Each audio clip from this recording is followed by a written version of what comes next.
Brouchim Abbaï pour notre cours hebdomadaire. Bonsoir, mesdames et messieurs. Kol HaKavod, à nouveau de faire le déplacement pour ce shiur. Et bien entendu que ça vous porte chance à tous. Amen. Alors, je vous annonce que on n'a pas fait exprès du tout. Amen. Mais sachez que ce soir, on va parler d'un visage extraordinaire de la Torah. Vous allez voir à quel point ça a évidemment une relation avec nous tous. On va parler de Rachel. Et il y a une dame qui est venue ce soir et qui apporte un paquet de bougies qu'elle a apparemment pèleriné sur la tombe de Rachel Imenu. Elle a amené, on va le distribuer dans Hachem après le cours, c'est grâce à cette dame, c'est son trou, et regardez comment Hachem il a fait les choses. Mais c'est extraordinaire, parce que ça avait été une semaine avant ou après, je dis bon c'est bien aussi, mais alors le soir même, ni on en a parlé, ni j'étais au courant, ni la dame elle savait de quoi j'allais parler ce soir.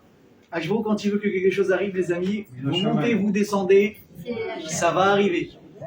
Ça va arriver. Alors en plus, alors, c'est vraiment que ce soir, c'est vraiment que ce soir, le srout de Rachel Imenu, sachez, il est avec nous. Parce que je vous rappelle quelque chose, hein. Je vous rappelle quelque chose. Quand c'est la Iloula, c'est un moment qui est fort. Mais Rachel, c'est un personnage. On n'a pas besoin d'attendre la Iloula pour être connecté à elle. Et c'est la raison pour laquelle Rachel Imenu. Léa aussi, c'est Imenu. Sarah, c'est Imenu. Rivka, c'est Imenu. Mais, par exemple, la Ségoula des 40 jours d'allumer une bougie, et je crois que même il y en a qui font carrément toute l'année. Par rapport à qui elle est fait cette Ségoula, c'est Rachel. Rachel, quand on a un problème, on voit qu'il est Rachel et on pleure. On peut aller faire Matamarpela, mais les gens ont le réflexe d'aller chez Rachel. Et justement, je ne vais pas en dire trop, parce que c'est dans le cours, mais vous allez voir à quel point, justement, son âme, elle est là. Quand vous entendez qu'à chaque fois qu'il y a une guerre, on a des témoignages de Chayalim qui nous disent, qui nous racontent. On allait rentrer dans un immeuble, on devait rentrer, faire une opération commando, et là tout à coup, on voit une femme qui sort d'on ne sait pas où, et elle nous dit ne rentrez pas là-bas. Ne rentrez pas maintenant. Vous imaginez le stress qu'il y a pendant une mission ou pas? Vous avez une équipe, vous avez des ordres. Les ordres, c'est des ordres. Tu es désobéis aux ordres, tu sautes tout de suite. Tu as les ordres, tu as la pression. Tu peux mourir à n'importe quel moment, Chas v'Shalom.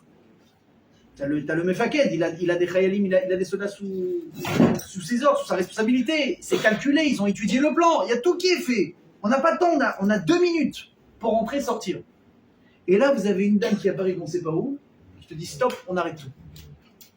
Il faut vraiment réagir tout de suite. Oui, non, on prend le risque, on ne prend pas le risque, qu'est-ce qu'on fait, etc. Et finalement, cette dame, dit ne rentrez pas, cet immeuble est piégé. Ils s'éloignent, ils ont le temps de s'éloigner, l'immeuble explose. Et on a sauvé 5 Chayalim, 3 Chayalim, des fois des équipes de 8. Et les gens ils disent, les témoignages, moi j'ai jamais eu l'occasion de parler avec un soldat, mais les gens qui racontent l'histoire, c'est tellement répété que ça ne peut pas être inventé, c'est pas possible.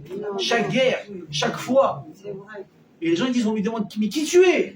Il dit, je suis Rachel Imenu. Et la dame elle disparaît. La dame disparaît. On a également vu, il y a des Chayalim qui disent qu'ils ont vu le visage du Rav Amos, de Natania, que je voulais envoyer de Refoua chez les mains. Il dit, il est là, il a dit, rentrez pas, rentrez. C'est ça, la Shmira du Ham Israël, elle est spéciale. On n'a peut-être pas la meilleure armée du monde. Les Américains, ils sont peut-être plus puissants. Les Chinois, ils sont peut-être plus nombreux. On s'en sort déjà pas mal, hein, je vous dis tout de suite. Bon, mais les soldats, l'armée en soi, ça vaut rien. Qu'est-ce qu'il dit David Ameller dans David Ameller, le plus grand combattant de l'histoire? Qu'est-ce qu'il dit? Im Hashem lo yishmor ir, shav shakad shomer. Si Hashem ne gardait pas une ville, le gardien que tu payes travaille sur ton oseille. Tu aurais pu aller au restaurant et kiffer. Tu le payes, il ne sert à rien. Si Hachem il décide de ne pas garder un endroit ne sera pas gardé. Par contre, l'inverse. Si Hachem il décide de garder un endroit, alors tu peux amener tous les ennemis du monde les plus puissants et les plus impressionnants, c'est eux qui ont aucune chance. Qu'est-ce qui a marqué dans la Torah? Tamid Hachem est né, et Nav Shel Hachem noten Beret Israël. Mereshita Shana Betachrit Shana. Hachem il a toujours ses yeux qui sont rivés sur les Eretz Israël. Est-ce qu'il y a une meilleure promesse que ça? Moi, je vais l'aider, ça me fait, je dirais pas rire, parce que je juge personne, je me mets à la place de personne, etc. Mais les gens, ils ont tendance, quand il y a une guerre en Israël, ils prennent les billets d'avion, ils s'enfuient en France. Il y a la guerre, machin, on a peur, truc. Mais moi, je le dis avec beaucoup de recul, et je suis ni sioniste ni quoi que ce soit. Je leur dis, vous avez pas compris que le meilleur endroit dans lequel vous êtes protégé, c'est en Israël. Avec les Hazakot, avec les machins. J'ai dit, au moins, on sait d'où elle vient la menace. Elle vient là, tu vas au Miklat, oh Hachem, ça va. Tu vas en France, tu vas là, et l'antisémitisme, tu ne sais pas d'où ça peut venir. Donc, il faut avoir confiance à Kosh Baruch. Hachem nous protège, il nous protège. Celui qui sera sage, attention, je me surveille, mesdames. Celle qui parle, elle n'aura pas le droit de bouger ce soir. Vous entendez, il y aura une belle surprise pour ce soir après le cours. Et chaque blinéder, en tout cas, voilà, avec le nombre de bougies qu'il y a, je ne sais pas qu'on fera, peut-être maximum on les vendra aux enchères, je ne sais pas. Mais Bézatiens, en tout cas, un maximum, vous partirez avec un scout à la maison, grâce à ces à qui on sort des Bézatiens, beaucoup d'Aslacha dans tout, et dans toutes les Yeshua. Top. Alors justement, on parlait de Rachel et Bilha. Et c'était ça Askara, donc il n'y a pas très longtemps. Et c'est vrai que quand on s'intéresse à ce personnage, on peut avoir tendance à avoir des fois une sorte de ressenti à l'intérieur un petit peu contradictoire. Et je vous explique. D'un côté, Rachel Meou, comme on l'a dit, c'est la maman. The maman. Comme on l'a dit tout à l'heure, hein, Rachel, là c'est Menou, Sarah c'est Menou, Rivka c'est Menou. Enfin, Rachel, elle a une place particulière dans nos cœurs et dans ce que ça représente. On est très attaché à elle, on va sur son kéver, on va prier, etc. Et d'un autre côté, on peut remarquer que quelque part son destin, il nous fait un peu de peine. Pourquoi? Parce que d'un côté, c'est la femme qui a joué peut-être, qui joue jusqu'aujourd'hui un rôle important pour nous, mais d'un autre côté, regardez la pauvre comment elle a terminé. Enterrée comme ça, au bord de la route, comme elle dit la Torah. Elle est seule depuis 3500 ans. Elle a aimé un mari à mourir. Oui, je l'aime à mourir. Elle adorait son mari l'adorait. Et pourtant, ils n'ont pas eu la chance d'être enterrés ensemble. Il y a certains qui vous dira, oh là là, tout, mais juste m'enterre pas avec ma femme à 120 ans. Déjà, je l'ai supporté pendant 80 ans, fous-moi la paix pour l'éternité. Rachel et Yaakov, c'est pas ça. C'est l'inverse. C'est l'amour fou. Et pourtant, ni Yaakov, parce que Yaakov aussi, il aimait, et ni Rachel ne vont avoir justement ce plaisir. Alors, on a l'impression que les pauvres, les deux, c'est des victimes. Ils n'ont pas eu la chance. Mais quand tu regardes un petit peu l'histoire, tu te rends compte que quelque part, en tout cas, on dirait qu'il y a un responsable à tout ça. C'est qui? Ben, c'est Yaakov. Pourquoi? Ben, c'est très simple. C'est quoi l'histoire? Ils sortent de chez Laban, ils vont pour rentrer en Eretz Israël. Rachel, elle accouche de Binyamin. Et comme on le sait, après la naissance de Binyamin, elle meurt. Ok, très bien. Qu'est-ce qu'il fait Yaakov? Là où ils sont, il enterre. Akara? Il n'y a plus de cimetière? Vous avez déjà remarqué, c'est pas un cimetière. Le Kever Rachel, on en a fait un mausolée. C'est pas un cimetière. Marada Marpella, il y a plusieurs personnes enterrées là-bas. Ok? Je vais vous dire mieux que ça. Je sais pas, admettons, t'as pas où enterrer, tu es en galère. Je sais pas, un minimum. Cherche, il est où le cimetière juif de la ville, et tu vas enterrer là-bas. Vous avez déjà vu, vous, quelqu'un qui meurt, on lui fait comme ça, bah attendez, alors bougez pas, faites les photos pour la crime, ok, on envoie ça aux flics. Vous avez fait les relevés d'empreintes, c'est pas un meurtre, c'est une mort naturelle, tout va bien. Ok, on appelle la Khemra Kadisha, là maintenant tout de suite on l'enterre, ça n'existe pas. On prend le corps, on lui fait la tahara, ensuite on va voir le carré juif. Mais non, aux États-Unis, en France, machin, pourquoi est-ce qu'on se bat jusqu'à aujourd'hui? Vous avez vu, des fois on reçoit des messages, alerte, attention, tel endroit menace de déterrer les morts, etc. Parce qu'apparemment, en France, je crois qu'une tombe, elle s'acquiert que pendant 100 ans, c'est ça? 99 ans, 99 ans, les détails après. Non, c'est pas 99 ans, 100 ans, en tout cas c'est une date limitée. Donc on dit attention, on fait un appel aux dons, etc. Il faut absolument en tout cas rallonger, peu importe la longueur du contrat, il faut rallonger pour que le mort ne soit pas déterré, qu'on gagne la place. Donc on le fait, on se bouge, on fait en sorte de donner un kavod. Et d'ailleurs, sachez une chose, mes amis, l'important d'être enterré dans un carré juif, c'est très important. Et vous savez que pour ça, il faut le mériter. Par exemple, je sais, un jour, je me rappelle, je m'étais renseigné quand on avait enterré ma grand-mère en Eretz Israël, je m'étais rapproché de quelqu'un qui travaillait là-dedans. Il m'a expliqué qu'il y a des carrés juifs, il y a des carrés de Shomer Shabbat. On fait en sorte de ne pas enterrer une femme à côté d'un homme, etc. Il y a plein de détails de Kedusha comme quoi une personne dit elle a fini. C'est vrai qu'une fois qu'elle est nifteret, elle est nifteret. Mais on doit s'inquiéter de la suite. Donc là où tu la mets, là où tu vas l'enterrer, là où elle va rester jusqu'à Kriyat Amitim, c'est important. Donc pourquoi est-ce que Yaakov ici, lui, il n'a pas pris justement cette peine de donner le dernier, ce qu'on appelle le dernier kavod, le dernier honneur qu'on doit donner à un défunt, c'est vraiment l'enterrement. Il faut qu'il soit, on va dire, irréprochable là-dessus. Et où est-ce qu'on sait que Yaakov lui-même, il sent ici qu'il y a eu un manque? C'est que quand les années vont passer et que lui-même, il va commencer à devenir mourant, il va appeler Yosef. Il va lui dire, je veux absolument, je ne veux pas être enterré moi ici en Égypte, pourrir en Égypte, même pas en vrai, il y a plusieurs raisons. Je ne veux pas qu'il fasse de moi une Avodazara, je ne veux pas qu'il sait que mon corps il est de la Touma, etc. Et il va lui faire promettre, mais pas que promettre, il va lui faire jurer que tu vas m'enterrer en Eretz Israël, là où j'ai enterré Léa, là où il y a Abraham, Yitzhak, Yaakov, etc. Pourquoi est-ce qu'il fait ça? Parce qu'il est conscient de la Kedusha qui se trouve justement à Hebron, à Marpella. Et en aucun cas, il est prêt à perdre cet honneur, cet endroit incroyable dans lequel il veut reposer jusqu'à la venue du Mashiach. Donc si Yaakov, tu es conscient que d'avoir une place à Marat Marpella, ça n'a pas de prix. Comment toi, tu as entre guillemets, je dis bien pour l'instant, on découvre l'histoire, jouer un peu l'égoïste par rapport à ta femme chérie. Tu t'es pas donné la peine de la prendre et de l'amener jusqu'à là-bas. Tu t'es pas donné la peine d'aller dans un cimetière et de l'enterrer là où elle était, tu l'as enterrée. Donc évidemment, quand tu regardes l'histoire, tu dis, il y a un problème, c'est pas possible. On parle pas d'un fou, on parle pas de quelqu'un qui comprend pas. Voilà, il comprend pour lui, bien sûr, il s'inquiète. Tu vois, Yaakov, c'est un égoïste. Et pire que ça, quand Yaakov il se retrouve devant Yosef, il commence à parler de l'enterrement. Il dit, Yaakov, il dit, ouais, Yosef, je me sens pas bien, je vais finir par mourir là dans pas longtemps, je sens, ma fin est proche, prenez-moi, etc. Et Yaakov ici, il dit le Ramban, le Nachmani, il est en train quelque part de se justifier également auprès de Yosef par rapport à ce qu'il a fait à sa mère. Parce qu'il a peur justement ici d'avoir un retour de manivelle. Il lui dit, tu sais, je sais qu'au fond de toi, même si tu ne me l'as jamais dit, tu m'en veux quelque part sur le fait que je n'ai pas enterré ta mère à Hebron. Il y a une raison. On va essayer de la comprendre. Mais il sait que Yosef, en lui, il a un petit truc contre son père sur ça. Et Yaakov, il a peur qu'aujourd'hui, entre guillemets, Yosef, il va peut-être pas tout faire, ce qui est dans son pouvoir, pour faire kavod à son père, alors que lui-même n'a pas fait kavod à sa mère. Et je vais essayer de voir. Je vais essayer de voir si je trouve les mots du rabbin. Ils ne sont pas ramenés ici, c'est pas grave. Ah si, ils sont là. Vader Rabshat Gamken. Amar Loken, Kemit Natzel. Qu'est-ce qu'il a dit, Yaakov, à Yosef? Il a dit, tu sais, ta mère, dans quelles conditions elle est morte? Meta alay Rachel baderer. Le Dieu était en plein voyage. C'était pas facile. J'avais pas mes moyens. Pourquoi est-ce qu'il rajoute ça? Il dit parce qu'il faut que tu comprennes, c'était pas un cas normal.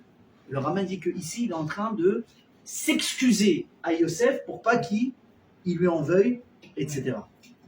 Et maintenant, on va rentrer dans le vif du sujet, mes amis, et vous allez voir pourquoi est-ce que ça va vraiment nous déranger que Yaakov n'ait pas donné ce cadeau à Rachel. Parce qu'on le sait que Yaakov adorait Rachel. Et ça, on l'apprend de 6 mots dans la Torah, pas plus. Il y a marqué que quand Yaakov, il est venu travailler chez Lavan pour gagner, entre guillemets, sa femme, Rachel, combien de temps il devait travailler? 7 ans. C'est long, 7 ans. 7 ans. C'est long, 7 ans. Et pourquoi la Torah, qu'est-ce qu'elle témoigne? Elle dit quoi? Vayavod Yaakov berachel shevashani. Yaakov a travaillé pour Rachel, donc 7 ans. Vayu be'einav kiyamim achadim be'ahavato ota. Et c'est passé vraiment comme quelques jours de par son amour pour elle. Il était tellement fou amoureux que tu l'aurais dit travailler même 20 ans, il aurait fait avec plaisir et pour lui c'est pas compliqué. Alors c'est beau, la Torah elle est romantique, mais la Torah nous raconte des salades. Et vous allez d'accord avec moi, je vais vous dire pourquoi. Venez, on se remet d'accord sur quelque chose. Quand tu aimes quelqu'un et que cette personne n'est pas avec toi, elle te manque ou pas? Bien sûr. Si elle te quitte, je ne parle pas de mort, pas encore, part en voyage, ouais. Ou bien vous savez quoi, prenez 2 fiancés, il n'y a pas plus beau, ou vraiment un couple au tout début du mariage, et c'est l'amour fou, c'est incroyable. D'ailleurs on dit tous les matins, messieurs, dans les téphilines, quand vous arrivez au doigt, n'est-ce pas, vous faites vos 7 tours, vous mettez la tête, ensuite vous dites quoi? Verastir li leolam, Hachem soit fiancé à moi pour l'éternité. Dis ça à une femme, on va se fiancer pour l'éternité, mais elle t'envoie rouler chez ta mère. J'ai dit, elle me dit, ça va pas ou quoi? Moi, fiancé pour l'éternité, non, on se fiance et on se marie pour l'éternité. Si tu me comptes, elle va te dire, si moi j'ai pas une bague au bout de 3 mois sur le doigt, tu dégages. J'ai pas de temps à perdre. Et nous, qu'est-ce qu'on dit à Hachem? Oh, si seulement tu pouvais rester ma fiancée. Ma pchat. Le pchat, il est. Alvaï qu'on puisse avoir l'amour, les attentions pour sa femme comme on l'a pour une fiancée. Ah ouais. Mariés, fiancés, on fait la cour, on drague, on va faire des cadeaux, on est capable, des trucs, et jusqu'à 3h du matin, tu es sur WhatsApp et tu veux pas. Toi raccroche, non, toi raccroche. Eh, connaissez ce matin ou pas? Marie, elle t'appelle, je suis encore celle-là. Qu'est-ce qui s'est passé? Comment on a fait le Mahavar? On s'en en parlera dans un autre cours. Mais il y a une vraie différence entre les deux. C'est peut-être ça qui s'est passé entre Jacob et Rachel. De quoi? Avant qu'il se marie, il aimait, mais une fois qu'il s'est marié. Il l'aimait toujours. Toujours. Tu rigoles ou quoi? Ouais, il était où le lit principal de Jacob? Il était chez Rachel à chaque fois. Il aimait, bien sûr qu'il aimait. C'est connu. Rachel, c'est Jacob, il aimait Rachel. Et pourquoi est-ce que justement, vous savez quoi? Il pose une question sympathique, je vais lui répondre. D'où on a la preuve que Jacob, il aimait Rachel? Déjà, c'est marqué qu'après, dans la Torah, c'est marqué que Jacob avait Rachel plus que Léa. Et c'est du fait que Léa, elle n'était pas assez aimée par Jacob, que Hachem, il va donner à Léa d'Afka des enfants, alors qu'elle aussi, elle était stérile à la base. Mais Hachem, il a vu que Léa n'était pas aimée, et c'est pour ça qu'il a ouvert sa matrice. Donc tu vois bien que même marié, Jacob est attaché à Rachel beaucoup plus. Prenez deux personnes, on l'a dit fiancées. Ok? Je peux vous garantir que vous lui demandez, quand il n'est pas avec sa fiancée, combien il y a de secondes dans une minute, il dira jamais 60. Il dira, mais il y a une éternité dans une minute, c'est pas possible. Elle n'est pas là, c'est trop long. Ouais, imaginez, vous avez quelqu'un que vous aimez qui doit arriver à l'aéroport. Et là, vous êtes là, vous sortez le grand jeu. Les ballons, la rose, et tu es là avec une pancarte. Welcome, Baruch haba, bienvenue. Tu sais pas parler espagnol, tu l'affiches quand même en espagnol. Là, tu fais tout, la totale. Et là, j'attends le vol à destination, au départ de Paris. Il doit arriver, etc. T'attends. Maintenant, tu es arrivé déjà une demi-heure à l'avance pour être sûr qu'il n'y ait pas un malentendu. Parce que Khled, si en plus elle arrive avant toi, tu es mort. Donc, tu as pris une demi-heure d'avance. Tu sais que tu es en avance. Déjà, tu t'impatientes. Après, on vous dit, l'avion est retardé. Bon. Mais imagine, je te dis au final, l'avion a 7 heures de retard. Le type, il se décompose. Le type, il meurt. Je sais pas, j'ai posé la question à un marié. Si je lui dis, ta femme, elle a 7 heures de retard, qu'est-ce qu'il va dire? J'ai 7 heures de vacances en plus. Ouais. C'est magnifique. Jacob, il aime sa femme ou il aime pas? Enfin, sa future femme, il aime. Comment tu peux me dire que 7 ans d'attente, ça passe vite? Mais ça va pas passer vite. Ça doit passer très lentement. Ça doit passer comme une éternité. Alors comment la Torah dit? Parce qu'il aimait, c'est passé vite. C'est bizarre. Alors, il y a plusieurs réponses. Et Bémet, elles sont toutes très jolies. La première, c'est que Yaakov, il aimait Rachel pas dans le sens où nous on l'entend. C'est-à-dire, il faut faire le distinguo, il dit Razal, entre l'amour pour quelqu'un et l'amour pour soi. C'est-à-dire, tu peux aimer quelqu'un, mais pour quelle raison tu l'aimes? Parce qu'elle t'apporte un profit. Parce que toi, tu as un intérêt de cette personne. Il peut être physique, il peut être financier, il peut être sentimental, il peut être juste agréable, tu aimes passer du temps avec lui, c'est un très bon ami. Quand tu passes avec lui, tu passes une super soirée, donc tu l'aimes, cette personne. Et si on parle d'un homme et une femme, l'amour est beaucoup plus fort. Elle te plaît, tu es bien, etc. Mais qu'est-ce qui te fait vibrer? C'est le plaisir que tu retires de cette personne, que tu en retires. Ça, c'est pas de l'amour. Ça, c'est de la ta'ava. Ça veut dire que c'est un amour, je vais traduire ça grossièrement, c'est un amour par intérêt. Donc en fait, qui tu aimes au final? Toi. C'est toi que tu aimes. Et tu trouves du plaisir à travers cette personne. Donc tu t'aimes à travers elle. Mais qui profite de tout ça au final? C'est toi. Il y a des histoires qui est très connue. Avec ces pêcheurs qui sont partis en mer. Donc ils jettent leur canne à pêche ou leur filet. Et là ils sentent qu'à un moment donné, ça tire. Et là il essaye, il appelle son copain, il appelle son copain. Ils se mettent à dire sur la canne à pêche et là ils sortent un poisson, un monstre le truc. Un monstre. Oh, incroyable, quelle prise et tout. Il dit attends, ça c'est... On va aller au chouk, mais qui va acheter un truc comme ça? Il faut vraiment quelqu'un qui comprenne ce que c'est un poisson. Non, le poisson, le pauvre, lui, il écoute ça, il dit bon, ça y est, je suis mort. On va arriver, on va me tuer, on va me manger, je veux pas. Ils arrivent au chouk. La pièce est impressionnante. Mais bon, nous, on va acheter quoi pour Shabbat? Tu vas acheter quelques filets, tu vas pas acheter maintenant un truc de 10 kilos. Bon, il n'y a pas d'acheteur, le poisson il est content, il dit pour l'instant, je continue à vivre, moi, c'est très bien. Là, on lui dit, tu sais, il y a un type en ville, il est riche, et à part ça, il adore le poisson. c'est sûr qu'il va l'acheter. Maintenant, le poisson, il entend quoi? Ce type, il adore le poisson. C'est bon, je suis sauvé, je vais avoir un aquarium, 5 sur 5, des LED, des lumières, du corail, tout ce qu'il faut. Hôtel, VIP, 5 étoiles, spécial poisson. Il est content, il stresse pas. Donc, pendant le trajet, même les vendeurs, ils parlent entre eux. Ouais, c'est vrai qu'il a le poisson, c'est que l'autre fois, il est parti jusqu'à là-bas pour en avoir et tout. Il va jusqu'en Norvège, il prend son poisson. Le poisson, il en rêve. Et là, on arrive là-bas. Bonjour, on a un poisson pour monsieur. Ah, tiens, l'attendant. Il dit, mais bien sûr, c'est super, il adore le poisson, il est encore content. Et on voit que il passe devant l'aquarium. Il le voit l'aquarium, mais on change de chemin, on bifurque. Le poisson, il dit, ah, peut-être qu'il y a un plus bel aquarium pour les VIP à l'arrière. Sauf que là, on la dépose dans la cuisine. Il dit, bon, peut-être que c'est un peu lourd. Et là, il voit le cuistot arriver avec un couteau. Il dit, voilà, on va faire un bon plat de poisson, parce que monsieur adore le poisson. Et là, le poisson, qu'est-ce qu'il crie? Il dit, mais, bande de menteurs, vous aimez pas le poisson, vous vous aimez à vous. C'est pas moi que vous aimez, c'est le profit que vous tirez de moi. Et la différence, c'est quoi? C'est que Yaakov, il aimait Rachel. Mais pour ce qu'elle était. Pas pour ce que lui, il en retirait maintenant d'elle. Et ça fait une grande différence. Pourquoi? Parce que mes amis, quand on est motivé par un amour gratuit pour quelqu'un, on est capable de faire des choses extraordinaires. C'est-à-dire, je pense que l'exemple le plus simple, sans réveiller ici de débat, ça va être de dire l'amour d'un parent pour son enfant. Moi, je vous dis, tu me réveilles à 2h du matin, je te mets un coup de boule et je repars dormir. Si demain j'entends mon enfant malade dans la nuit, il tousse, il se lève, il a de la fièvre, il pleure parce qu'il a un bobo, l'homme est gêné pourquoi? Qu'est-ce que tu vas faire? Non seulement tu vas te lever, tu vas être gentil, tu vas être patient, tu vas le rassurer, tu vas t'endormir 10 fois, tu vas te réveiller et tu vas le faire avec le sourire.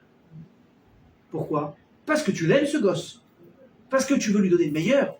C'est-à-dire que l'amour pour quelqu'un, un vrai amour, ça fait quoi? Ça te donne les capacités de t'effacer à toi pour laisser la place à l'autre. Ça veut dire que le type, entre guillemets, il est en train de te marcher dessus. Il prend ton sommeil, il prend tes aises, il prend tes forces, il prend ta patience, il prend tout. Il t'a usé. Et tu lui dis quoi? T'inquiète pas, papa il est là, maman elle est là. Je suis là, je veux dormir avec toi. Un gosse maintenant il est malade, il veut dormir avec toi parce qu'il a peur, il pleure, etc. Maintenant, venez, l'équation elle est simple. Il est enrhumé, il a 39 de fièvre, et ça coupe jusque-là comme ça, et il tousse. Si tu dors avec lui, qu'est-ce qui va se passer? Le lendemain, toi, tu es bon aussi. Hein, tu vas avoir de la fièvre, tu vas avoir le nez qui coule. Est-ce que vous avez déjà vu un parent qui dit à son fils, tu dors tout seul, je ne vais pas dormir avec toi, même si tu pleures parce que je ne veux pas être malade? Même s'il le pense qu'il ne veut pas être malade, il va y aller. Il va faire les chaînes, essaye quand même que je ne prenne pas trop fort ce microbe, et il va y aller. Et il va s'endormir. Et 2 jours après, il va se lever, il va être malade. Il va dire, ah, ça, c'est la petite qui me l'a collé. Avaler ce qu'il regrette, va te dire que non. Parce que l'amour qu'il a pour cette personne, ça lui donne justement les possibilités de se dépasser. Par contre, quand ton amour, il est personnel, il est égoïste, tu ne peux pas faire de la place à qui que ce soit. Et donc, chaque moment d'attente, il est insupportable. Reprenons l'exemple qu'on a donné. Tu es à l'aéroport, tu l'attends ta Kala. Tu l'attends ton ami qui doit t'apporter maintenant, je ne sais pas moi, les dividendes de 50 000 $ que tu as gagnés. Mais tu n'en peux plus. Pourquoi tu n'en peux plus?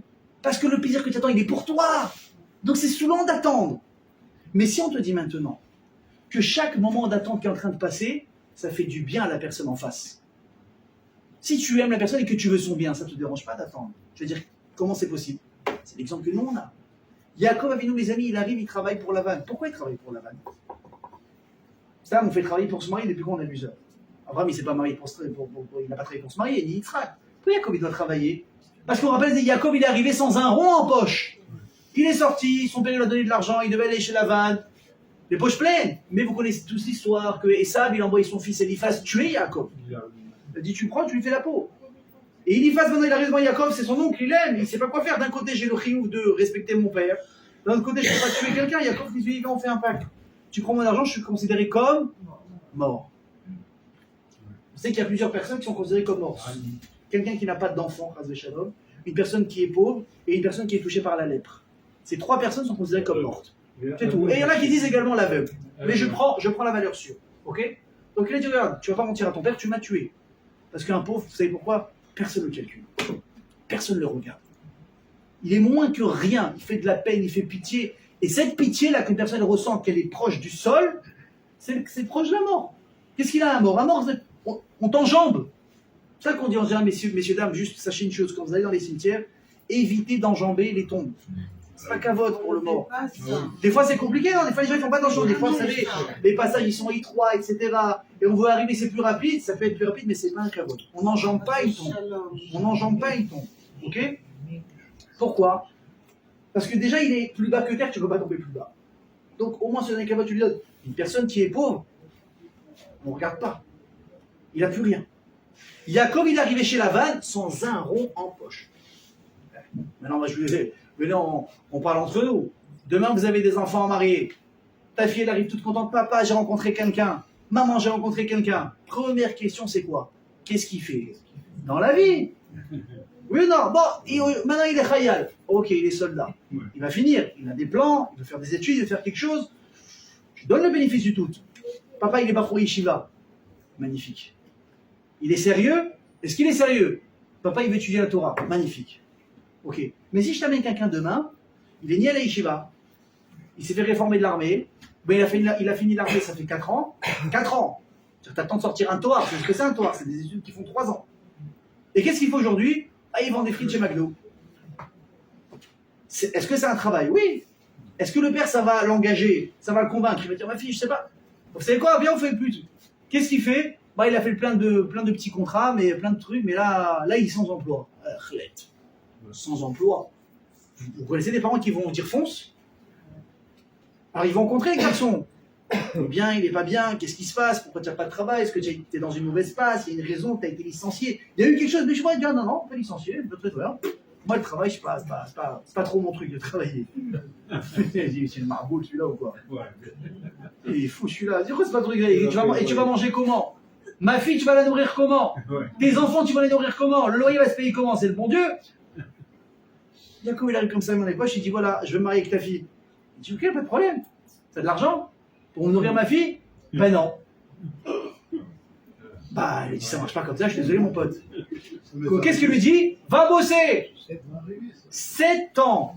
Maintenant attention, Yaakov, pourquoi malgré qu'il l'adore et il attend sa femme pour se marier avec elle pendant 7 ans, pourquoi ça passe facilement pour lui? Parce qu'il est conscient que chaque jour qu'il passe à travailler, ça donne du kavod à Rachel. Je travaille, Dieu se montrer à quel point tu as de la valeur à mes yeux. Je vais trimer pour toi. C'est comme si je posais maintenant 1 million sur la table. Chaque centime, tu les vaux. Chaque 100 000 que je passe, tu les vaux. Et c'est pour ça que je travaille autant, parce que chaque jour de travail acharné que je donne, c'est pour ton kavod à toi. Pour montrer à quel point tu as de la valeur à mes yeux. Donc quand on réfléchit dans ce sens-là, Yaakov, il dit, moi, les 7 ans, c'est passé comme ça. J'aimais tellement Rachel pour ce qu'elle était, pas pour ce qu'elle m'apportait à moi, que même 7 ans de travail, c'est passé très rapidement. Parce que le but, c'est quoi, encore une fois? Comme on l'a dit, c'est pas de s'aimer à soi, mais c'est essayer de donner justement l'amour gratuit à l'autre. Et là, il dit le Chizkouni quelque chose, mes amis, d'intéressant. Il dit alors, selon ça, je comprends encore moins ce qu'on a demandé au début. Il aime tellement sa femme, et même pas de manière égoïste, mais de manière la plus pure qu'elle soit. Et avec ça, on arrive à la fin de la vie de Rachel, et il la laisse sur un trottoir. Tu te dis, c'est possible, j'ai mal à la tête dans cette histoire. Il aime ou il n'aime pas? Il est égoïste ou il n'est pas égoïste? Il aime à mourir ou il n'aime pas à mourir? Ma'apshat, c'est quoi la vraie histoire ici? Alors le Chizkouni dit, écoutez bien, il y a plusieurs manières d'expliquer l'attitude de Yaakov Avinu, et bien mettre chaque manière, elle est incroyable. La première, il dit, tu sais quoi? Et c'est ce qu'il a dit à Yosef, il lui dit, Meta alay Rachel baderer. Ça veut dire quoi? On ne s'attendait pas à ce qu'elle meure, Rachel. Elle n'a pas de problème de santé. Et rappelez-vous une chose, malheureusement, Razal dit à cause de quoi une personne doit faire très attention à ce qui sort de sa bouche. Parce que quand Lavan est venu chercher ses idoles que Rachel lui avait volées, vous savez c'était quoi ces idoles? Je ne vais pas rentrer en détail parce que Bémet, c'est très morbide, c'était quoi ces idoles-là? En tout cas, elle lui a volé. Parce que l'idole, elle avait la capacité de retrouver n'importe qui. Si tu veux lui dire, il est où celui-là? L'idole, elle te répondait, lui, il est là-bas. Et comme Rachel ne voulait pas que Lavan les retrouve quand ils se sont enfuis, elle lui a volé ces espèces de Waze de l'époque. Ce GPS, ce traceur GPS. Lavan, il les a quand même retrouvés finalement, il a galéré, il les a retrouvés. Il dit à Yaakov, mais donne-les-moi, rends-moi ce que tu m'as volé. Tu n'as pas honte. 20 ans j'ai travaillé chez toi. Je t'ai pas ramené une brebis morte. Pas une. J'ai pas dormi, j'ai travaillé l'été comme le froid dans l'hiver. Ah, tu oses m'accuser? Il lui dit, tu sais quoi? Que celui qui les a volés, qui meurt. Et il ne savait pas, il dit la Torah Veloya Dayakov, chez Rachel Genavam. Il ne savait pas que c'était Rachel qui les avait volés. Donc malheureusement, Chazal, ils disent que c'est une des raisons qui a fait que Rachel, elle est morte subitement, à cause de la clade de Yaakov Avinu. Mes amis, rappelez-vous bien de ce que je vous dis. Demain, vous êtes énervé, vous en voulez à quelqu'un, vous vous disputez, vous êtes escroqué. Écoutez bien ce que je vous dis. Jamais ne souhaitez du mal à quelqu'un. Alors, attention, hein, j'enlève une seconde ici le visage du rabbin, je me mets dans la peau de tous les jours. Des fois, le gars, c'est pas que tu veux l'insulter, tu veux l'égorger de tes mains avec ce qu'il t'a fait. C'est bon, on se met d'accord, on parle entre nous. Des fois, tu dis, je l'insulte pas, c'est moi qui vais le tuer. C'est moi qui vais le tuer. Pourquoi il faut descendre d'un étage? Parce que je vous garantis qu'une fois que la colère elle va descendre, si tu te rends compte que peut-être quelque chose est arrivé alors que tu lui as souhaité, déjà tu vas t'en vouloir. Si tu es fabriqué normalement à l'intérieur, hein, s'il n'y a pas eu d'erreur de parcours entre temps, mais surtout, tout ce qui nous arrive, c'est Me'et Hashem. Tout ce qui nous arrive, c'est Me'et Hashem. Maintenant, pourquoi c'est lui qui le fait? Pourquoi dans ces conditions? On ne peut pas savoir. Mais le travail d'un juif, c'est quoi? C'est de se rappeler qu'avant et après tout, il y a quelqu'un qui dirige exactement chaque petit pion où il doit aller et comment il doit aller. Donc si tu t'énerves à mourir, tu deviens rouge de colère et tu finis le dictionnaire des insultes sur sa tête et tu es remonté jusqu'à Abraham Avinu parce que tu as maudit chaque ancêtre qu'il avait, tu n'as rien compris, tu es un idiot. D'accord ou pas? Donc Yaakov, il a fait l'erreur malheureusement, paf, de sortir cette phrase et Rachel, elle va mourir. Donc qu'est-ce qu'il dit Yaakov? Il dit, mais j'ai pas eu le choix. Elle est morte tellement vite. Le seul endroit où j'étais, c'est quoi? C'était là, maintenant et tout de suite. Alors, ça ne répond pas à la question, évidemment. Pourquoi au moins tu ne l'as pas un petit peu décalé? Mais on va y arriver. Mais quand même, il dit Riskouni. Il dit alors quoi? Qu'est-ce qu'il y a? Il faut comprendre les choses. Je suis parti de chez mes parents comme un voleur. Combien de temps Yaakov il a été absent? Très longtemps. Vous nous fait un calcul. 14 ans plus 20 ans. 34 ans. Il est parti, c'est un jeune homme, il est parti étudier 14 ans chez Shem et Ever. Il a étudié, nuit et jour. Il n'est pas parti dormir, ça veut dire quoi? En 14 ans, pas une fois, il a dit je suis éclaté, je rentre dans mon lit. Non, il était sur le standard, il s'écroulait. Il était debout, il s'accrochait à un mur, il dormait.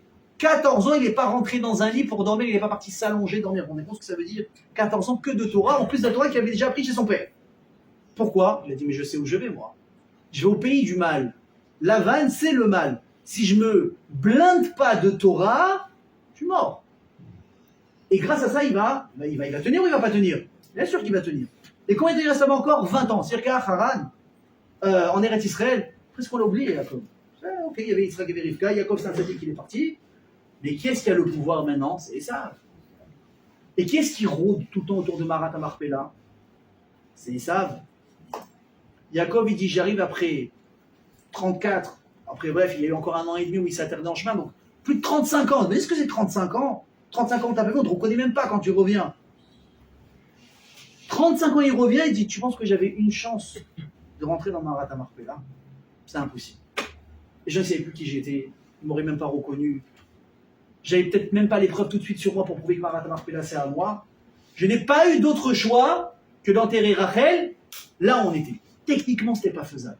Par contre, oui, après, il est revenu en Eretz Israël, il s'est réinstallé, il s'est réaffirmé, il a retrouvé des preuves que Esav lui avait vendu la Bechora, etc., etc. Donc après, tout était possible différemment. Mais à l'instant T, c'était pas possible. Ça, mes amis, c'est le premier pirouche. Le Sforno, il veut amener ici un deuxième pirouche qui est très beau, très très beau. Il dit, regardez les termes, c'est quoi? Il dit, Meta alai Rachel. Traduction littérale, Rachel est morte sur moi. Tu peux dire, bon, aujourd'hui on va traduire en français, elle est morte dans mes bras. Bon, c'est poétique, c'est bien. On n'est pas là pour faire de la poésie, on s'en fout. C'est quoi ça? Yaakov, il dit à Yosef. N'oubliez pas que ce dialogue, c'est Yaakov qui explique à Yosef. Pourquoi j'ai pas enterré ta mère là où tu aurais voulu que j'enterre? Il lui dit, Meta la Rachel Kavana, elle est morte avec moi. Ça veut dire que j'aimais tellement ta mère. J'aimais tellement Rachel que quand elle est morte, il y a une partie de moi qui est morte ce jour-là avec elle. Et la preuve, c'est quoi? Quel est le dernier enfant que Yaakov il a eu? Binyamin, de Rachel. Après, il a eu d'autres enfants? Non. Yaakov n'était plus capable, psychologiquement, d'imaginer une nouvelle vie sans sa femme. Alors, il y a les acquis qu'on a déjà eus, il a eu les enfants qu'il a eus. Maintenant, il a perdu une partie de son âme quand Rachel est morte. Il a dit, j'avais plus les forces, ni physiquement, ni mentalement, j'étais plus le même Yaakov qu'avant. Avant, j'étais fort. Avant, j'aimais une femme qui m'aimait. J'ai perdu ma femme, il y a une partie de moi qui s'est éteinte ce jour-là. Maintenant, sans parler forcément de mort, mais prenez une personne qui a ce qu'on appelle en hébreu un mashber, c'est-à-dire cassure, une période difficile, une espèce de dépression, mais forte. Le type, tu regardes autour de lui, ça va, hein. Il a de l'argent qui rentre de son travail, il a sa petite maison, il a sa voiture, il a des gosses, il a sa femme. Il n'y a aucune raison extérieure qui fait que... Mais à l'intérieur, ça ne va pas. Vous avez déjà vu de quoi il a l'air, le gars? Mais il est à la ramasse totale. Une personne qui n'est pas bien dans sa tête, c'est une serpillière. Et pire, le mental va influer également sur le physique. Un type, quand il n'est pas bien dans sa tête, écoutez bien ce que je vous dis. Une personne qui est bien dans sa tête, il se déclenche des maux et des douleurs dans son corps. Sur le type dit, regardez, monsieur, vous avez des antécédents? Non. Vous avez jamais eu problème de santé? Non. Comment ça se fait, docteur, qu'à 35 ans, j'ai mal au dos? J'ai mal au dos. C'est venu d'un coup, un matin, je me suis levé, j'ai eu mal au dos, ça fait 6 mois, c'est pas parti. N'essaye pas du traitement médical, tu perds ton temps, ton oseille, et tu vas abîmer ton foie. Essaye ici. Essaye ici. Tu vas réparer ce qui a été bougé vraiment là-dedans, c'est pas remettre ton dos en place. Moi, je vous ai raconté une histoire qui m'est arrivée à moi, c'est un truc de fou. C'est là où vraiment j'ai compris ce que c'était la force mentale. On est pendant le corona. Les collègues sont fermés. Enfin, une vraie galère. On devait étudier au téléphone, très très compliqué. On était censé avoir un examen à étudier, à préparer pendant, je crois, au moins 4 mois. Bon, pas très dur l'examen, 4 mois. Il y a des vitralim à la Rabanout, mes amis, c'est 2-3 ans de préparation. On avait un sujet de 4-5 mois.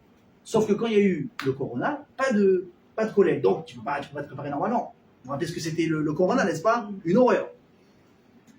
On rentre au collège 1 mois avant Pessah. Et l'examen, il est dans 1 mois. Donc, on s'est dit quoi? Au moins, on a échappé belle. L'examen sera reporté. Sauf que le Rosh nous fait une belle surprise. Il dit, mes amis, examen dans 1 mois. On regarde. C'est quoi, c'est un poisson d'avril? C'est quoi le délire? Comment on peut, en 1 mois, on peut se préparer à 4 mois? Qu'est-ce qu'il nous dit? C'est possible et vous n'avez pas le choix. Il ne faut pas croire que le collège à l'Yeshiva, c'est les vacances, hein, pour ceux qui se posent ont des fois des idées bizarres dans la tête. Ça travaille très, très, très, très dur. On n'a pas eu le choix, mes amis, on s'est mis au travail. Je vous assure que ce mois-là de limoud que j'ai fait, je pense de ma vie, je n'ai pas étudié aussi bien. Quant à la pression derrière, Par contre, j'avais tellement la pression de réussir et de ne pas le louper. Les 2-3 derniers jours avant l'examen, j'étais très, très, très, très tendu. Et là, il m'arrive un truc qui ne m'est jamais arrivé de ma vie. Je suis au collège, on fait mincha, parce que là, ça va, je suis dans ma amida. Et là, j'ai envie d'éternuer, j'éternue, et mon dos était tellement tendu, je me bloque le dos. Bam! Une douleur, c'est impossible de décrire ce qui s'est passé. C'est la folie, j'arrivais pas à me redresser, vous imaginez ou pas? On aurait dit un vieillard. J'ai mal au dos, maintenant ça me dérange, et pour étudier, et pour me déplacer, je peux pas me pencher, horrible. Et va voir le médecin, va prendre des crèmes, ce que tu veux, machin, ça se fait un petit peu zéro. Je suis parti plié en 4 à l'examen. C'est déjà, je suis arrivé jusque-là, je vais le faire, même sur un lit d'hôpital, je vais le faire ce truc. L'examen est passé le lendemain, j'ai plus mal au dos. Ah, incroyable. C'est quoi? C'est là. C'est là. Alors si je vous parle, moi, c'est un truc, c'est rigolo. Ça a duré 3-4 jours, enfin rigolo, on s'est compris. C'est pas grave. Mais une personne qui a des vraies épreuves dans la vie, ou une personne, c'est pire, vous savez, des fois, on se cherche des poux. Mais mec, j'ai un ami qui m'a parlé cette semaine, ou la semaine dernière. Il m'a dit, je sais pas ce que j'ai. Et je sais que l'an prochain, dans sa vie, tout va bien. Mais ça fait quelques mois, je suis stressé. Je sais pas ce que j'ai, j'arrive pas à être content, je suis stressé. Je lui dis, je comprends, on passe tous des fois des périodes comme ça. Mais la solution, écoutez bien ce que je vous dis, écoutez bien, je vous parle à moi avant de vous parler à vous. La solution dans ce genre de moment, c'est quoi? C'est de faire un lâcher prise et de dire, Rachel, c'est toi qui gères. Mais je vous assure que si vous le vivez, vous ressentez quelque chose, mais limite on dirait que vous êtes drogué tellement que vous planez de bonheur. Tu sais, là, tu te lèves le matin, t'es plus angoissé, t'es plus stressé. Tu t'en remets entre les mains d'Hachem. Et quelqu'un qui n'est pas capable de faire ça, ce soir on ne parle pas de Imonet Bitachon, je ne veux pas m'attarder là-dessus. Mais quelqu'un qui n'est pas capable de faire ça, sa tête elle est en vrille. Écoutez-moi bien, le type il se lève le matin, t'as l'impression qu'en 2 semaines il a pris 5 ans. Il est ridé, il est stressé, il est pas bien, il est trucs, il est machin. Yaakov Avinu, mes amis, il dit quand Rachel elle est morte, j'ai pris un coup de vieux d'un coup. J'étais plus capable de faire. Il dit pour moi d'aller en Eretz Israël, d'aller jusqu'à Hebron, même physiquement j'avais pas les forces. Imaginez la douleur qu'il a ressentie quand il a perdu sa femme. Je n'avais pas d'autre choix que de l'enterrer ici et maintenant. Et là on arrive maintenant dans la 3e volée de réponse qui est extraordinaire. Pourquoi est-ce que Yaakov a enterré sa femme là où il a enterré jusqu'à aujourd'hui qu'on connaît le péché de Rachel et Bénou? Ni c'est par hasard, évidemment chez l'Impanimatora toutes les réponses sont vraies, ni c'est par hasard, ni c'est par peur de Esav, et ni c'est par fatigue ou quoi que ce soit.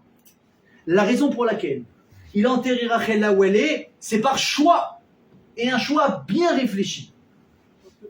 Pourquoi? Il dit parce que si je regarde la vie de ma femme, ça a été quoi jusqu'à aujourd'hui? Une guerre, une lutte, pour une seule chose, c'est quoi?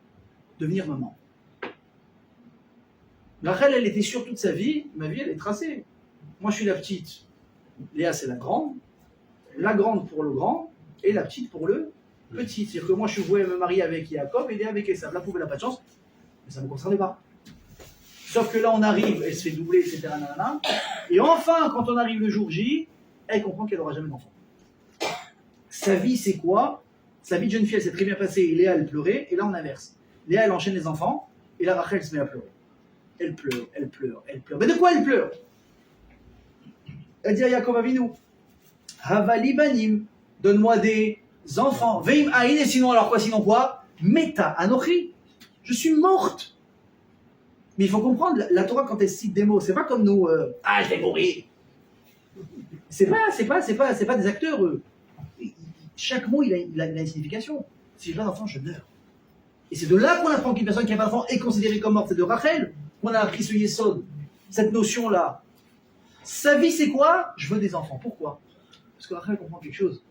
Elle dit, mais moi, t'as pas compris mon rôle dans la vie. Je veux pas être le mannequin de la Torah. On dit, Rachel était magnifique. Il dit, mais c'est super. Mais j'en ai rien à faire, moi, d'être belle. Moi, je vais avoir ma part dans ce que va être demain le Ham Israël. Et pour ça, je suis prêt à tout. Et si j'ai pas une part là-dedans, ma vie ne vaut même pas le coup d'être vécue.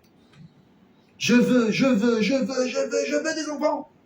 D'ailleurs, au passage, juste pour le petit ridouche, quand Rachel va dire à Yaakov, donne-moi des enfants, sinon je vais mourir, qu'est-ce qu'il dit Yaakov? Je suis pas de mon Dieu.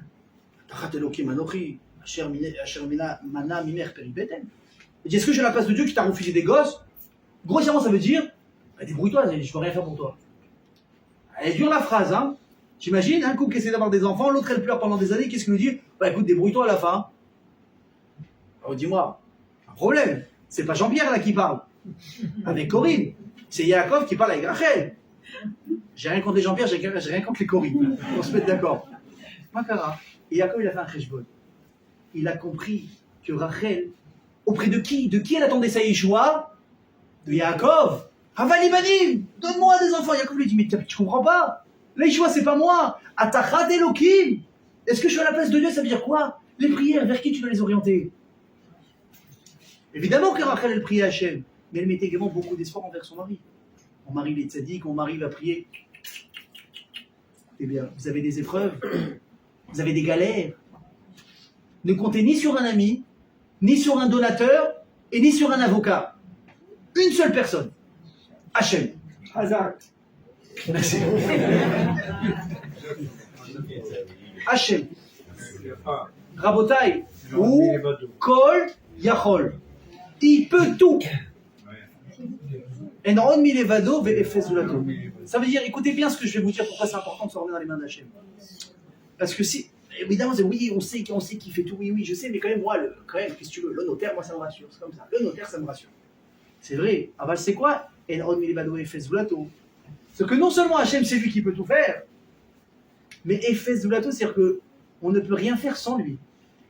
C'est-à-dire que si le ratson d'Hachem, c'est pas de te donner gain de cause, tu peux t'entourer d'une équipe d'avocats jusqu'à demain et ils vont tous galérer. Ouais. Parce que tu n'as pas compris que l'Aïchoué vient de qui? D'Hachem et uniquement d'Hachem. Par contre, si tu prends ton livre de Tehillim, ou tu prends ta petite bougie, tout à l'heure, de Rachel Imeno, ah, je suis en train de vous chauffer là, oh là là, elle va coûter très très cher cette bougie. Si on est là, c'est Hachem qui nous a menés là. Exactement. Bravo. Et que vous prenez votre livre, et que vous avez votre petite bougie, mais que finalement tout est canalisé vers Hachem. Que je vous s'il te plaît, aide-moi dans cette épreuve, mais tu as fait une chose incroyable. C'est que tu as donné envie à Hachem de t'aider parce que tu te donnes envie que dans ses mains à lui. Alors c'est pas facile, hein, mais c'est comme ça qu'il faut faire. D'accord? Donc Jacob il dit à Rachel, mais j'espère trop en moi et pas assez envers le bon Dieu. Donc en fait, il a donné quoi? Un coup ici de boost pour dire regarde, si tu n'en remets pas au bout d'Hachem, bah t'es seul.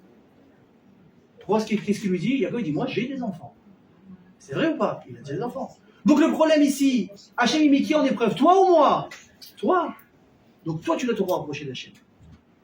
Donc comme elle dit, Jacob il aimait énormément Rachel. Mais il a dit Rachel toute sa vie elle s'est battue pourquoi? Pour avoir des enfants. Pour avoir un chélek dans le Olam, dans le Ham Israël. Est-ce que vous pensez que cette mission, elle s'arrête parce qu'elle va mourir? Non. Si je prends aujourd'hui la définition du mot maman, pas papa, en réalité on ne fait pas le poids. La définition du mot maman, vous savez ce que ça veut dire? Moi je traduirais ça par a complètement oublié de ce que c'était sa propre personne. Ça c'est une maman. Une maman, tu rigoles. Si elle a du temps pour elle une fois par semaine pour aller chez le coiffeur et faire les ongles, c'est un exploit. Alors, déjà avant, on avait la maison, les gosses et le mari. Parce que bon, le mari, c'est compliqué aussi. Hein. Maintenant, on rajoutait même la carrière. Il y a 50 ans, les femmes, elles ne faisaient pas de carrière. C'était le monsieur qui travaillait. Les mentalités ont changé. Les femmes, elles font des vraies carrières, des vraies études. Donc, tu me rajoutes carrière de 8h à 17h, les gosses, le ménage. Bon, ok, il y aura une femme de ménage, mais qui a le stress dans sa tête que la maison doit être nickel? C'est pas nous, hein. Qu'est-ce que tu dis, ma maison elle est en balagane veille de Shabbat? Maintenant, tout le mec qui rentre, il met la maison, elle est nickel. Le mec, il voit pas. Où elle est en balagane? Il dit, mais tu vois pas ça, ça, ça. Et toi, tu vois pas la poussière, toi, tu vois pas que ça, il faut faire ça, et ça, j'ai pas fait depuis mon temps, il faut nettoyer les toilettes, et les vitres sont pas nettoyées. Tu dis, oulala, on dirait que j'ai l'impression qu'on vit pas dans la même maison, elle et moi. J'arrive, je la vois propre, elle la voit dégueulasse. Toute cette charge mentale, qui est-ce qui la porte? C'est une maman. Sur qui a la mission? Qui a le tsahar Gidoul Banim? Qui a le stress du matin de comment mon enfant il va à l'école? Est-ce qu'il était bien sur lui? Est-ce qu'il est poli? Est-ce qu'on me dit oh là là il est bien éduqué? Ça c'est une maman, c'est pas un papa. Un papa il dit bon c'est bon t'es prêt truc. Un papa mais je rigole pas. Moi j'ai vu des gens se tromper d'école avec les enfants. Il a déposé sa fille là, son fils là. Mais les mecs ils planent mais total. Alors on a d'autres stress, on a la parnassa, c'est vrai. Mais tout ce qui concerne la maison, le fonctionnement de la maison c'est qui? C'est une maman. Une maman, elle a oublié ce que c'était d'être une femme, presque, j'ai envie de vous dire. Et le rôle, justement, d'une femme, c'est de ne pas s'oublier aussi. Important, elle doit exister. Le rôle d'un mari aussi, c'est de rappeler à sa femme qu'elle est maman, mais c'est aussi une femme, dont l'importance, il faut sortir de temps en temps, il faut s'aérer, il faut se retrouver, etc., etc., etc. Parce que des fois, il y a des gens, qu'est-ce qu'ils font? Ils font l'erreur de trop s'investir, mais un jour, les enfants, ils partent. Et, on se retrouve sans rien. J'ai rien construit en attendant. Non, il y a un couple à construire, il y a plein de choses à faire en attendant. Mais je m'intéresse maintenant au bon côté. Là, maman, elle est H24 en train d'investir. Entre nous, demain, vous mariez un enfant. Vous avez terminé? Ça va, mon fils? Ça va, ma fille? Tout se passe bien? Ça va? Tout va bien à la maison? Il ne faut pas non plus être lourd, poser trop de questions, n'est-ce pas? Mais en gros, tout va bien? Ok, les enfants, machin. Imagine demain, ta fille, elle t'appelle. Parce que les filles, elles appellent leur mère tous les jours au téléphone. Encore plus quand elles sont mariées. Tous les jours, si ce n'est pas 2 à 3 fois par jour. Je ne sais pas de quoi elles ont parlé. Je ne sais pas. Ça me dépasse. C'est bête. Moi-même, quand j'étais en Israël, je ne voyais pas mes parents pendant 6 mois. Bon, j'essaie de les appeler quand même au moins 2-3 fois par semaine. Alors avec ma mère, ça pouvait durer 2 minutes 30, mais avec mon père, ça fait 30 secondes. Ça va? Ça va. Ouais, je suis là. Normal, là, c'est là. Alors on raccroche. À la semaine prochaine. Mais prochaine, qu'est-ce que les filles, vous avez à vous raconter 3 fois par jour au téléphone? Je ne comprends pas. Mais bon, c'est pas grave. La Gemara, elle dit 9 mesures de parole sont pour les femmes sur 10 dans le monde. Vous imaginez ou pas? Donc on ne va pas trop s'intéresser là-dessus. Ça parle. Et la maman, elle va écouter. Ah, qu'est-ce qu'il a fait le petit? Ah, il a eu mal au ventre. Ah, il était au GAN. Ah, il a marché. Ah, il a fait ci. Ah, il a fait ça. Ensuite, qu'est-ce qu'elle fait? Elle fait la cassette à son mari. Sauf que son mari, il entend déjà, il s'est endormi. Ça veut dire que la relation, surtout du mère, elle ne s'arrêtera jamais. Jacob, il a dit, tu n'as pas compris. Si je demande à Rachel Où tu veux que je t'enterre? Elle va te dire, je veux l'endroit le plus principal où les enfants ils vont avoir besoin de moi un jour.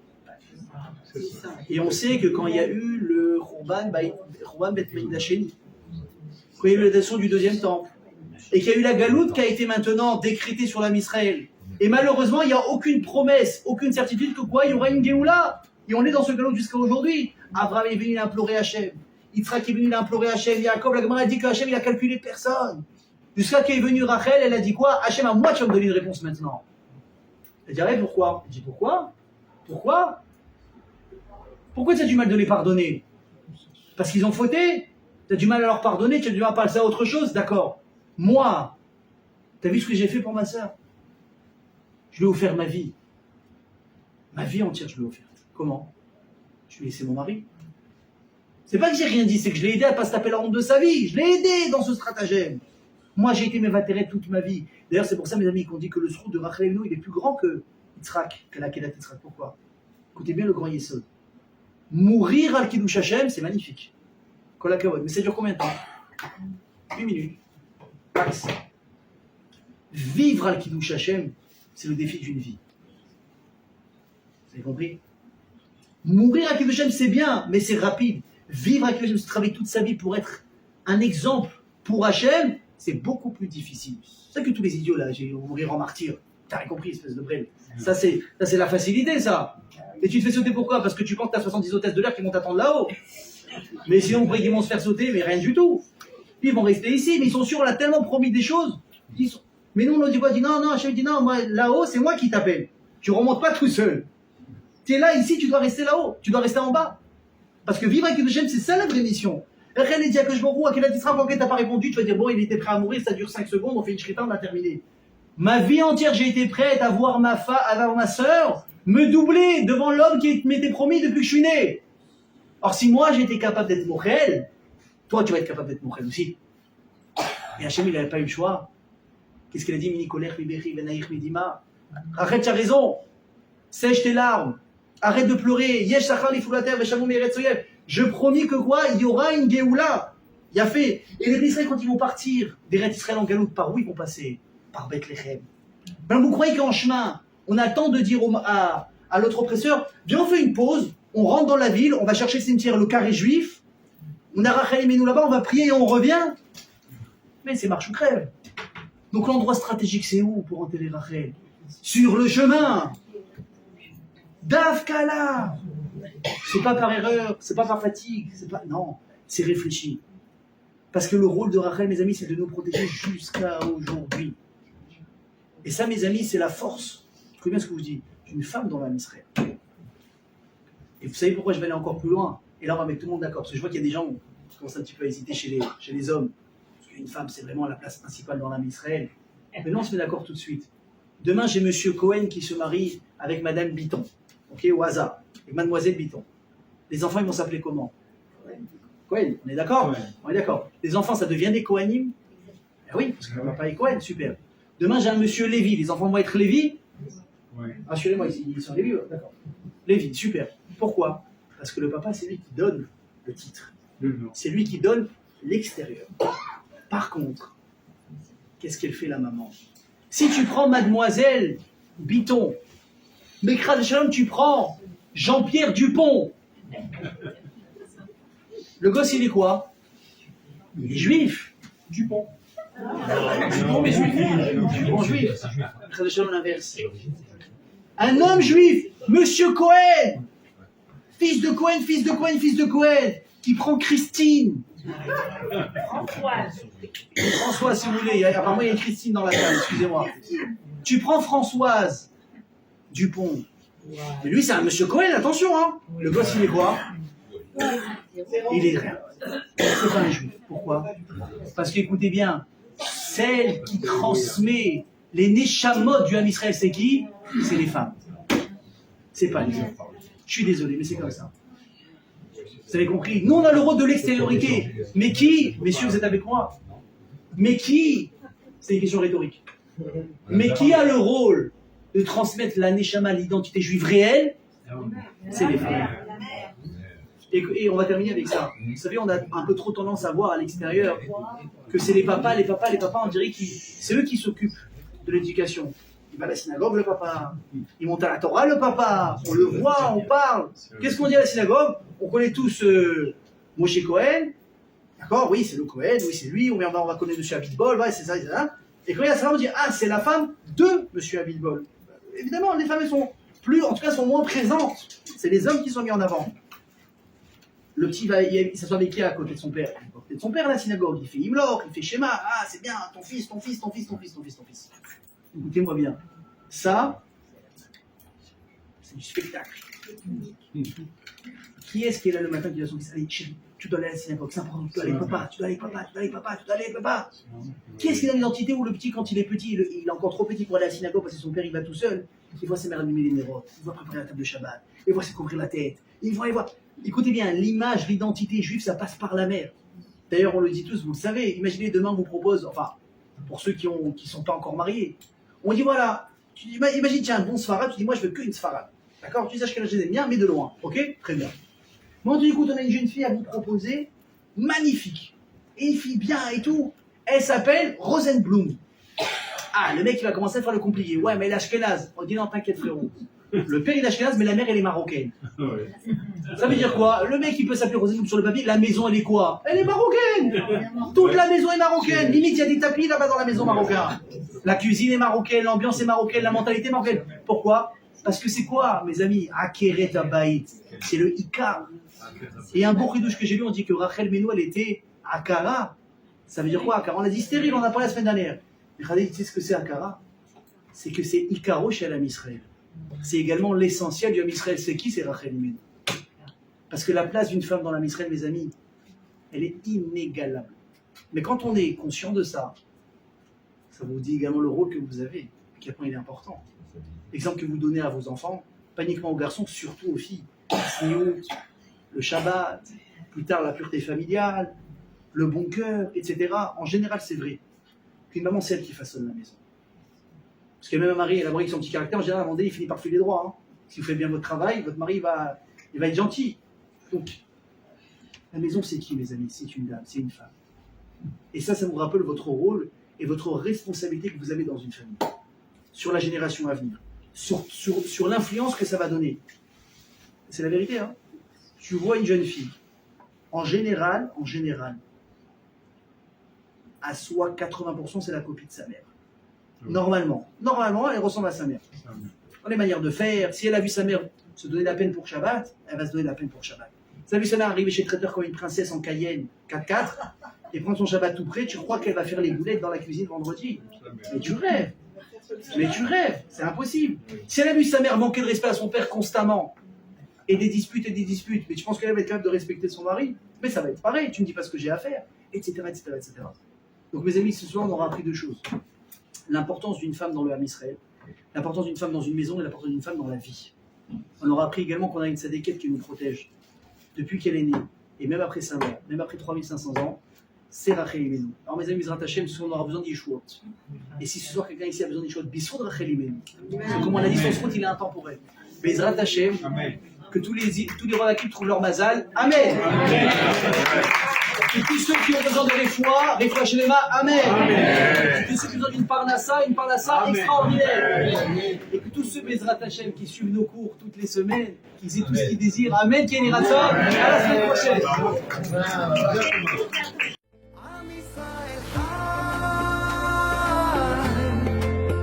אם לא נשכח תמיד להיות